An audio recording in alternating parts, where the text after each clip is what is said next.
Magandang hapon sa ating mga manonood. Nandito na naman tayo sa kabundukan ng Antipolo, no? Tinatawag nilang Barangay Pinugay, Sitio Pinugay.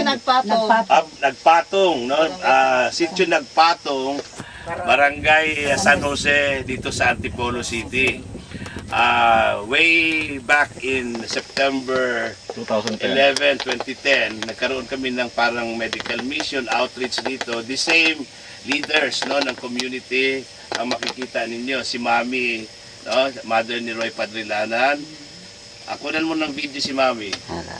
Pag sinabi kong ngayon ito naman si ate. Ate, ano pangalan ulit? Kasi hindi ko na ma-recall yung bawat pangalan ng mga ate natin dito. Nenen. Nenen, anong last name? Padrilanan. Padrilanan. Pamangkin ni Mami? And then, Ramos. Nenen, Padrilanan, Ramos. Kamag-anak ni Fidel Ramos. Okay. Ito naman si Annabel Santillan. Anibal Santillan. Pamangkin din ni Mami, no?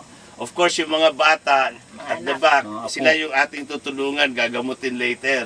And then, merong isang bata. Ano pangalan? Chester Angel. Napakakinis ng balat. Sana dito ba nakatira? Dito siya nakatira. Kasi kung dito yan, magtataka ako bakit ang linis ng balat. Nakaganda na mo. Anak ni anak mo. And of course, si Sir. Sir, pakilala ka, Sir. Po Eric Ramos. Inspector Ramos. Siyang ating contact para madalaw si former President. GMA. And of course, yung classmate ko, no? An old friend, my best friend in college, si Roy Padrilanan. And then meron pa tayo doon sa likod, nanay ng pasyente. Pamangkin ko rin yan. Anyway, bago tayo tumingin ng pasyente, gusto lang natin i-update yung ating mga nanood sa ating YouTube. Dahil when we first met here, meron tayong mga napag-usapan, na planong gawin, di ba?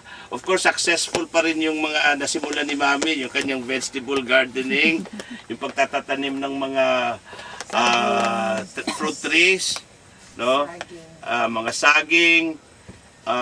This is the place na talagang the Beautiful Heart Foundation has been supporting and constantly advocating to protect nature, to take care of nature, to take care of the environment, to preserve nature.